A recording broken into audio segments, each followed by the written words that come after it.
que mon PC consomme plus quand je vais voir lemonde.fr? Est-ce qu'il consomme plus quand je vais voir ma page web? Donc cette mesure-là, on n'a pas.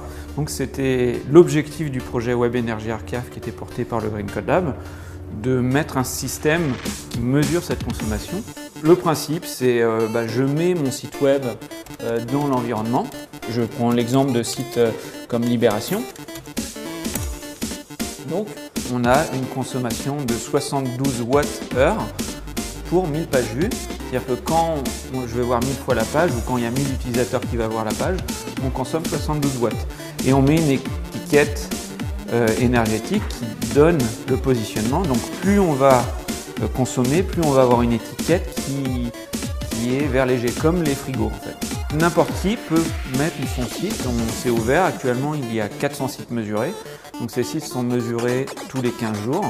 Et tous les 15 jours, on va voir l'évolution de la consommation et on va pouvoir donner des tendances. C'est-à-dire que sur une année, on va se dire la consommation des sites français a augmenté, a diminué. On va pouvoir faire un baromètre, déjà voir cette tendance des sites. Et aussi, moi, quand je développe mon site, voir si j'intègre des nouvelles images, des vidéos, est-ce que ça va avoir un impact sur la consommation.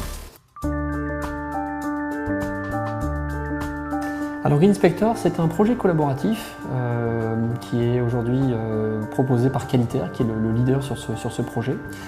Collaboratif puisqu'on travaille avec un laboratoire et plusieurs entreprises dans le cadre de ce projet. L'objectif de ce projet est d'éditer un outil qui va être capable de détecter les objets consommants dans les codes sources informatiques, dans les programmes informatiques. Objet consommant, c'est finalement une mauvaise pratique qu'un développeur aura mis en œuvre dans son équipe de développement et qui pourrait être remplacée par une pratique, ce qu'on appelle un green pattern, ou un objet moins consommant, on va dire, qui va permettre finalement de réduire la consommation de ressources ou la consommation énergétique du programme.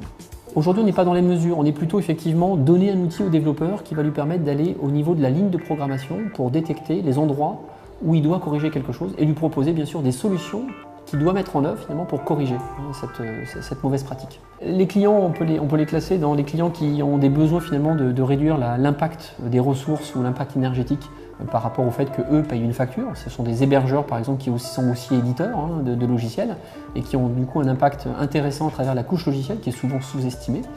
Et puis on va avoir les web agencies par exemple ou les sociétés d'intégration qui sont intéressées pour valoriser finalement les sites ou les applications qu'elles développent pour leurs propres clients. Mais également les éditeurs de logiciels en général qui peuvent aussi valoriser leurs produits puisque derrière leurs produits c'est finalement leur cœur métier. Donc elles vont pouvoir valoriser leur outil. Aujourd'hui c'est effectivement un sujet qui n'a pas de concurrence on va dire dans la détection des objets consommants sur le marché. TUBA est un projet de collaboration de recherche entre l'École des Mines de Nantes et Sigma Informatique autour de l'élasticité logicielle. Dans le monde du cloud computing, les ressources informatiques sont libérées ou allouées automatiquement en fonction de la charge cliente.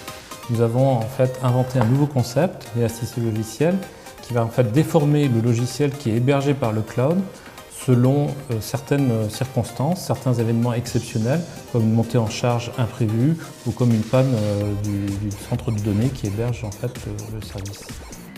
Prenons l'exemple d'un service en ligne qui va fournir des itinéraires. Ce service est hébergé dans le cloud et par défaut, il va renvoyer 3 itinéraires. Le calcul de 3 itinéraires est plus coûteux qu'un seul itinéraire. Notre idée avec l'élasticité logicielle et le projet TUBA est de justement, selon certaines circonstances, comme une montée en charge exponentielle, de renvoyer un seul itinéraire. Un cloud classique va en fait s'effondrer puisqu'il va tenter de renvoyer 3 itinéraires malgré une charge importante. Le logiciel, donc le prototype TUBA qu'on a mis en œuvre, va permettre d'écrire des règles d'écoélasticité, c'est-à-dire qu'on va faire un compromis entre la qualité de service rendu et l'empreinte énergétique. C'est-à-dire que maintenant, les éditeurs de logiciels devront proposer différentes qualités de service de leur logiciel qui seront plus ou moins consommantes. Alors, GreenScore, c'est une application pour les smartphones qui est couplée à un site internet sur lequel on va découvrir des informations supplémentaires. Alors, c'est une application qui est développée par une jeune start-up nantaise qui s'appelle The Green Little Men, qui est une filiale de 3 PME nantaises qui se sont associées pour produire cette solution. L'application pour smartphone a pour objectif d'augmenter l'autonomie du smartphone, qui est le défaut numéro 1 aujourd'hui des smartphones pour les utilisateurs. Donc smartphone et tablette. On va aider l'utilisateur à augmenter son autonomie, non pas avec des réglages compliqués ou des graphiques abscons, mais en affichant une solution très simple qu'on a rassemblée sur un score unique, qu'on appelle le Green e-score, qui va permettre à l'utilisateur, de manière très simple, de savoir si sa batterie risque de se décharger rapidement ou pas. Le Green e-score est basé à la fois sur l'observation des réglages et sur l'observation des habitudes de l'utilisateur. Suivant l'utilisation qu'on va faire de son smartphone, qui est plus ou moins intensive, la batterie va se décharger plus ou moins vite. Et ça, on est capable de l'observer, de le mesurer et d'apporter des conseils supplémentaires à l'utilisateur via une pondération des habitudes dans le calcul du Green e-score. Ce qui vraiment fait la différence, c'est que le Green e-score est remonté de manière absolument anonyme vers le site greenescore.com, sur lequel on va pouvoir comparer du coup les statistiques d'autonomie de tous les modèles de smartphones dans des conditions réelles. Et donc on va pouvoir comparer les différentes marques, les différents modèles et bénéficier des valeurs d'autonomie constatées dans la vraie vie par les vrais utilisateurs, ce qui peut permettre d'éclairer le choix d'achat d'un futur smartphone par exemple. Alors soyons clairs, un smartphone ça consomme très peu d'électricité, mais un smartphone multiplié par plusieurs centaines de millions de smartphones dans le monde, si on arrive à aider quelques utilisateurs à économiser de l'électricité, ça va se retrouver au final à plus grande échelle.